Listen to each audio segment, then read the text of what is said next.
All right, now let's get to the loadout. So this is the MB5B. This bag I use for electrical, and I just recently picked up these other Veto bags to kind of help further organize stuff. And there's one hanging off the side. Okay, so bottom pocket, we have Wago clips, and I keep like a bit check in the bottom. It's normally in there, but it fell out and it's underneath my toolbox, so I'll get it later. So I keep Wagos. These are the straight connectors, super nice connectors, guys. And I keep a Vera bit check in here. Inside this compartment, moving up from that compartment, I keep snap-on parts tray, a pack of fuse assortments for power distribution units, basically the breaker boxes inside the campers. And new addition, this Veto Pro Pack bag, which is this bag, which now has all my connectors in it. As you can see, see-through, which is nice. I can get to my connectors. The beauty of this system is the magnets. You're working on something, you can put the magnets there, strong enough to where you can open up the bag while it's connected. You can see your connectors, grab them, go, work on your stuff without fooling around with bending down, getting the bag off the ground and stuff like that. This pocket, I'm not using. It's a small pocket and it's not very useful for me. Maybe business cards. When you open up the main compartment of the bag, this is how I have it set up. I'm gonna unlatch it. I normally work with it open like this, and this is designed to be like a little work surface. So like when you have those parts bags and stuff, you can kind of have them up here or what have you. I'm gonna disconnect it so you guys can see into the bag better. Okay, so I have my NCVs, no contact voltage detectors. This is for AC, this is for DC. This is a wireless, this is a snap-on, this is a wireless test light. The part right here is the ground, your body is the ground. If it's not making a good ground, just touch a ground like the door jamb or a part of the breaker box or something like that, and then you become the ground and you can test your fuse box without having to hunt for a ground and trying to get alligator clips and things like that. This is just another voltage detector, but it's a different range. I have some that are high range, some that are low range, depending on what I'm seeking out. I have a thermometer, which seems to be on. Just turn that off. And below that, another little bit check. Now that bit check is mainly for my torque screwdriver. So I have a torquing screwdriver. You're working inside electrical boxes. They have specs. When you change out breakers, transfer switches, different lugs on converters, inverters, you should be torquing those to the appropriate amount of inch-pounds that it calls for. So that's what those bits are for. Then I have a cobalt light, which is really good. One of my favorite lights. Too bulky for the pocket, but pretty good light. As you can see, it kicks in big time. And it is magnetic, so easy to throw that guy wherever. Okay, moving to the main part of the box. the bag in the main body, which is a nice open cavity. I could keep a whole meter. I could stick my Fluke 87.5 in there, but because I like to run the snap-on, I don't. So I have a snap-on bit ratchet in here. Okay, move him out of the way. And then I have my snap-on torch, okay? I gotta do heat shrink and stuff like that. It says faster. I have an electric heat gun, a DeWalt battery operated one that I keep in the tool truck. But it's faster and easier to do it with a torch. Just gotta be careful so you don't burn up the wires. So, moving a little deeper into the bag. On the bottom row, all of these are the Tecton. I call them the intermediate pry bar sets because they're, much longer than a mini pry bar, much bigger than a mini pry bar. I keep the mini pry bars in my pocket at all times. I have an assortment of mini pry bars and mini pliers that I keep in my pockets. Okay, moving on. We have a Mac Tools magnetic tool, a little magnet tool with a collar, which is non-ferrous so that you don't get stuck onto the walls when you're going deep to get to something that keeps it from getting stuck to the adjacent surfaces. You use a collar. If you don't need the collar, you can slide it down. So that's the first row. Behind the first row, then we get into my pliers and some of my wire tools. So I have the Nipex. This is about the best one you can get. I do have like the $250 pair. They're not as good as these, and these are not as good as whatever because these are not that great. Basically, these are not that great if you're gonna really use them. If you use them a lot and you actually work on wiring a lot, you'll find that these are also lacking, but you'll be extra pissed if you go out and spend the $250 on the so-called upgraded pair, which don't work as good as these. So these are automatic wire strippers. You got a 50-50 chance with these, Sometimes they work, sometimes they don't. It has an adjustment right here for different gauge wires and whatnot.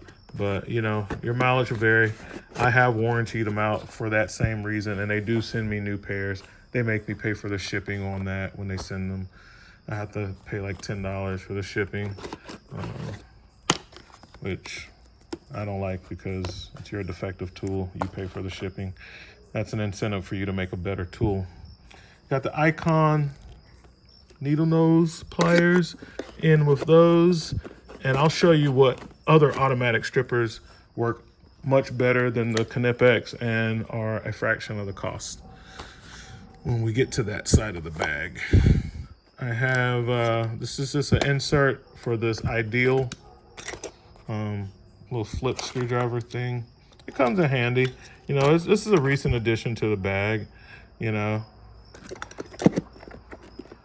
But pliers, Van pliers, right there, right beside the Van pliers, we have my favorite snap-on wire stripper crimpers. These are the manual strippers, crimper, cutters. Nice. This is a good tool, very good tool. I had a pair where the jaws were kind of soft, and I was cutting thermostat wire, and it put a burr on it. But because of snap-on, the guy didn't even care, man. He's just like, you want to warranty those out? He's like, it doesn't matter. Just get you another pair. That's how it's supposed to be.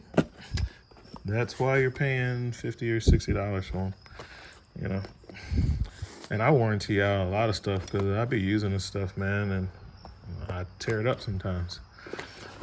And I don't have a problem getting my money back. Well, I don't get my money back. I just get new products. I just get an updated or a replacement. These are some Ideal needle nose pliers, and man, that's what I like. I want that plier to drop open, makes it easy to use, whereas these are much more stiff, and I don't like that they're so stiff. And now that I think of it, I do like the handles. The handles are cushy, but I have these, and they have these are better. They have a cutter where these don't. So these are I'm taking those out of my bag, and we're just gonna go with the ideals. All right, snap-on hammerheads, wire strippers for close quarters, electrical boxes, things like that. Kind of tight to get to. Besides the ideal needle nose, we have the Icon. What do you call these things? Diagonal. I grew up, we call them dikes because they're diagonal cutter. And I do have the snap-on ones, but I don't run them in my bag. I have the snap-on high leverage ones. They're very stiff, and a lot of my snap-on pliers are really stiff like that, so I don't run them. I don't run them in my tool bag because I don't have time to play around with stuff like that when I'm on the job. I need something that's going to work really well, which in my other tool bag, I have the Knipex high leverage diagonal cutter pliers, and they are butter smooth. You hold them by one, they just drop open. I'll probably order another pair of those because I don't like stiff pliers. Speaking of Knipex, I have a set of their, whatever these are, they're wire strippers and shears, all mixed in. I use my stuff. Now, I wouldn't try to warranty these in because it'd be unethical. These have burrs on them, but that's because I work on stuff hot, and I cut hot wire with it, and hot Romex or whatever. And by the time it gets, anyway, it shorts out, and so whatever. But they're good pliers. I'll keep them. The only reason they're a little stiff and not buttery smooth is because of the burrs. I have files. I can take my file and get the burr off. But like I said, they held up to save for what I did to them. They held up, and the cutters are very sharp. They have good pliers on them. Like the plier part of it is like really good. So, I mean, Knipex makes good stuff, man. All their stuff isn't good, but they got the market kind of cornered on a lot of these pliers and things, especially the water pump pliers. That's what they're kind of known for. So yeah, so I got my little ideal flip driver, my Knipex wire stripper combo multi-tool joints, and then on the side here got a little pair of see, these snap-ons are awesome, these little mini ones. So yeah, it's hit and miss with the snap-on pliers. I might get a pair and they're really stiff and crappy. You might get a pair that's really loose and good like those. It's hit and miss with that. They're not very consistent on that, which is disappointing. But anyway, another flashlight. I have another flashlight, and snap-on flashlight, magnetic, 2 lights, one on this side, one on that side. It's actually a pretty good light, rechargeable, USB-C. It's kind of in the way of the other thing. That clip is strong. You can see it's magnetic there, it's magnetic there. It's spotlight, bigger light, whatever, floodlight, spotlight, rechargeable, USB-C, nice light. And behind it, the Blue Point. We have the Blue Point. This is a great tool, guys. These only cost like 25 bucks or so on the truck. Just buy a couple of them. They're awesome. Just get a couple of those. That's a great pry bar.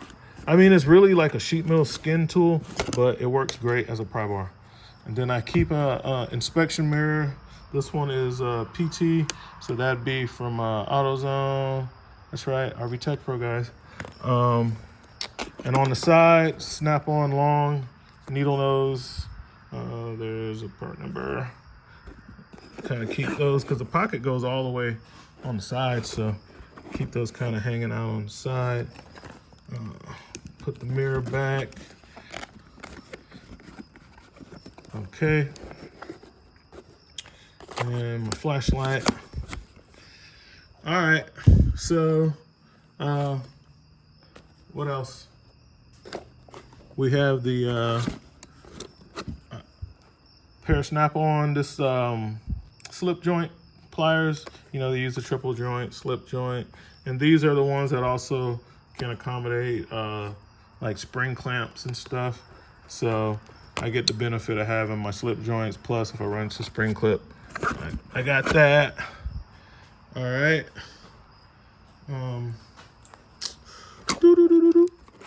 Knipex twin grips. Another slip joint plier, but with the Pliers style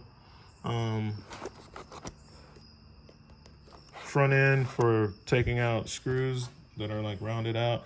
As long as they're not a flush head, it's not like countersunk, you can use these. The head on these are much bigger than the tips on the Pliers. So as you can see, the Knipex, more leverage, and when you're trying to extract a screw, you need a lot of leverage so you can squeeze really tight on the ends of the pliers. But this is way more tinier than this. So what ends up happening is, let's get them together.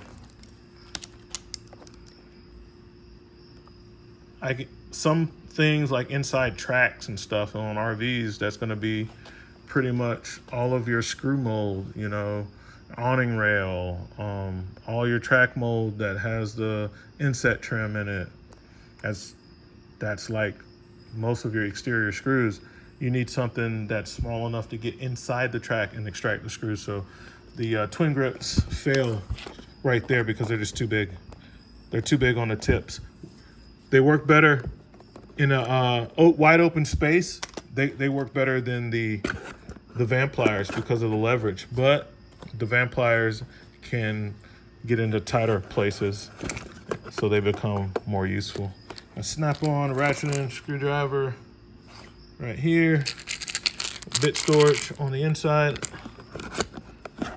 Old school Harbor Freight small blade screwdriver. I've had this for like 5 or 6 years. Probably about 5 years, man. That was like one of the first sets of screwdrivers that I bought with the first set of tools that I bought. And right beside it is another Harbor Freight special, the Quinn torquing screwdrivers. These things are stupid expensive, and even in Harbor Freight, it's like between $70 and $80 for one of these. And you need these, like I said, working in electrical boxes and breakers and stuff. You need to be using the torque screwdriver and applying the proper torque spec to those lugs. Otherwise, you can cause fires and whatnot. All right. On the side, I have a set of, this is like a non-insulated crimp tool. Mainly, this one is used for when I'm dealing with Molex connectors and a pinner, and I have to install new pins onto wires to make a connector or repair an old connector. I need these. And beside it, it doesn't say it on here, but these are made in the USA. They sell them in Home Depot. Home Depot comes in like a 2 or 3 pack, made in USA. Pry bars. And it's like carbon steel or something. It's very strong. They don't bend. And this is a potentiometer tool that I keep in the back for different types of awnings and window shades and like Airstreams and stuff like that. That's something that I use. Mainly Airstreams and Class A motorhomes that have power front shades and stuff like that. They have tube motors, potentiometers, and that's how you set the stops. So that's the main cavity, guys. The video's long. I mean, the video's long, bro. The videos are often long, but informative. All right, so where did my my blue point? I don't know what I did with that. Just that quick. I have to find that. Let's get this back in here. Put this back in here.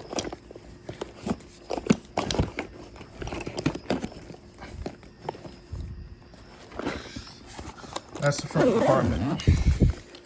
That actually helps. So got a little weight out of the bag. So moving on to the side. Going on to the left side. I don't know if I bought this extra or if it came with the bag. It's a different type of tape loop. I like this style better because it's easier to get the tape off instead of having to undo the loop. This is the standard tape loop that you get with most of the bags, which I turned into this like a carabiner for that. And I'll probably be moving. Anyway, tape loops. A little clip for, yeah. This thing's supposed to have this bag was supposed to come with like a clip to where it can be clipped onto this. That's part of the reason why I bought this thing. And I noticed that I don't have that. So I'll have to check up a video about that. But nevertheless, meter bag, more things hanging off the side, bits, you know, Phillips and squares, a couple of Torx. That's what I use. So in this pocket, I have my little baby Fluke 107. I use this for my low voltage stuff. Low voltage, low amperage. Like when I'm millivolts, milliamps, stuff like that, I'm grabbing this Fluke, not the clamp meter. The clamp meter is low resolution. I can't. Anyway, low voltage stuff, Fluke 107. High voltage, high amperage, Fluke 378. Middle of the road stuff, you know, all purpose, Fluke 87.5. And this is where I was like having my, I guess this will go in here now.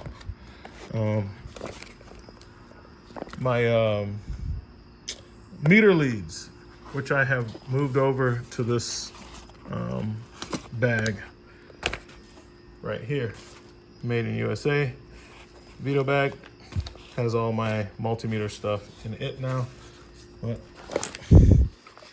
And it's like too big to fit in here with the meter, because when I put all the leads into this bag, this roll, it made it to where this will take up like the whole space. Like that's not closing anymore. So this has to like hang out on the outside of the bag, which is fine. I'll throw those that bit set in there, but that's what's in here. I still have room, lots of room up top here to if I needed to put more leads and stuff. But that's the first side pockets. This is a meter bag. Those are meter pouches. So let's turn it around, get to the back.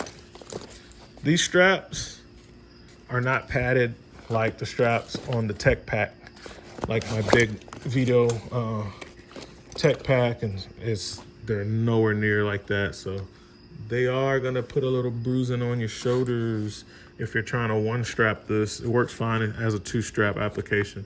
They advertise it as that you can do it like 1 strap, but if it's heavy like you have, like I have this bag loaded out, you're gonna bruise your shoulder. Super strong. Now this is padded really well, the part that hits your back, but mine isn't very comfortable because I have a big bulge because I carry cartridges of test leads. So 15 foot extends my multimeter leads out to 16 feet, banana jacks on both ends. And then on top of that, and I have been in a situation working on a motorhome to where I had to kind of hook both of these together and make it work. Another 15 feet. These are Lang Internet. These are Maddox Harbor Freight. All right. So, and that's the only thing that's in this pocket. It's a really big pocket. Like, if I was only running these, it would be much more comfortable to carry this bag on my back. But because I'm running both, and normally I don't have very far to walk when I am having to carry my bag. So that's what I keep in the back. Does have the rafter hook or the ladder hook, whatever. I don't use it. I've used it before. I have hung this bag off of a ladder before. It does work. That feature does work. Okay, good handle up top. Tape loop on the other side. The other style tape loop. Oh, I forgot about that. On the side pocket right here, on this side, I forgot. That's where I keep my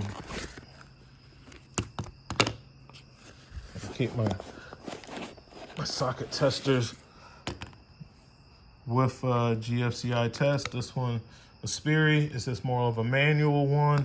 This one's a digital one, so it gives you a voltage readout, which is very helpful because when you have, say, something like a missing neutral or a loose neutral or ground or something, mainly when it's a neutral, you end up with a low voltage condition and your 120 will be showing up at like 60 volts. And you might think it's a fluke, but it's not. It really is, because you got a loose neutral or a bad neutral somewhere in the camper or outside on the service. So that's what's in that pocket. Now on this side, same pocket, I keep cable TV tools.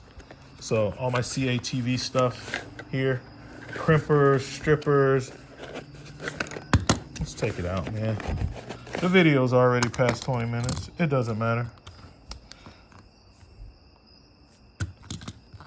Compression crimp tool, automatic prep tool, CATV, and a toner, CATV toner for toning out lines. That's all that's in this pocket.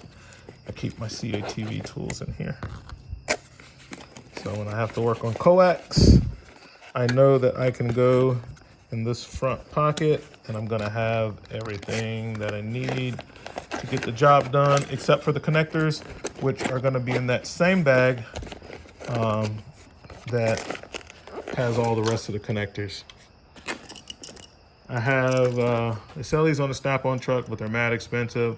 I bought them directly from the Japanese manufacturer that makes them, and then they are rebranded for Snap-on. So I got them from the Japanese guys. I think I actually had to order them from Japan, Amazon Japan. So those are the super low profile screwdrivers, which come in very handy, especially for a Schwintek motor. And the room is only out an inch or so and you can't get anything else back there. Here are where on this pocket, because I got those meters that have their own cases, I was able to eliminate a meter from in here. I used to keep a Kawitz clamp meter, but it was kind of iffy, not super reliable. At least the one that I have, your mileage may vary, but the one that I had wasn't really reliable. And there's some little issues with it, so I just got rid of it and bought a Fluke. So I repurposed this pocket. I put the V-swap type panel back in here and started running tools in here. And these are the wire strippers that actually work. You may see them under different brands or whatever. These are Klein. These actually work. They work pretty good.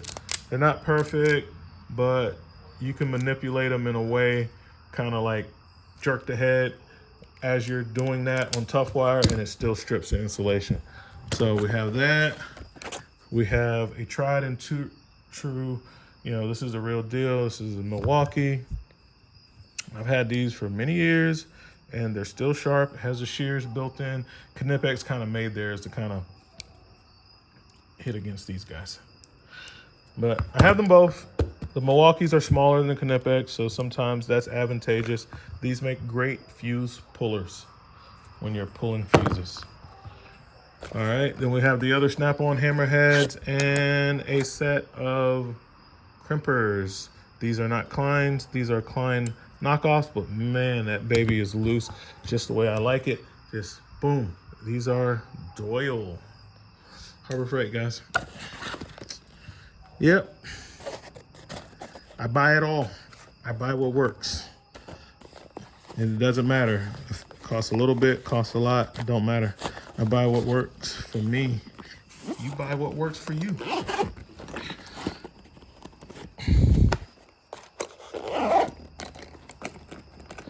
All right. So that's the whole bag. That's it, guys. That's the whole bag. And this thing, made in the USA. You know, most of the video stuff's made in China, but they're starting to make some products. They have some products now. They have a line that's made in USA, and this is one of those items. You'll see the little Veto style flag, and you know, this is where I have moved my meter leads to. So now I have my attachments, all my little bits and pieces, my fluke leads, my back probes, different types of banana jack accessories, alligator clips in here. These don't need to be in here because these only work with my Klein leads. One of them will work. That's Klein only, that's Klein only. This one is universal. That one can go in here. The rest of those, they only work with my Klein multimeter leads, which I have in this bag. I got these bags from Veto today too. That's a different video, but there they are. I got those today, and it's like an overflow bag. That's what I'm using it for. Has canvas on the back, very nice. They all do, except for the mag bags. They're see-through on both sides. So, yeah. This is called the TR1, by the way. And has an interesting little lock mechanism, but as you can see, I'm able to do it with one hand. And it does have, you know, carabiner on it, so I can clip it wherever. But that's it, guys. That's what we got. All right, RV Tech Pro out.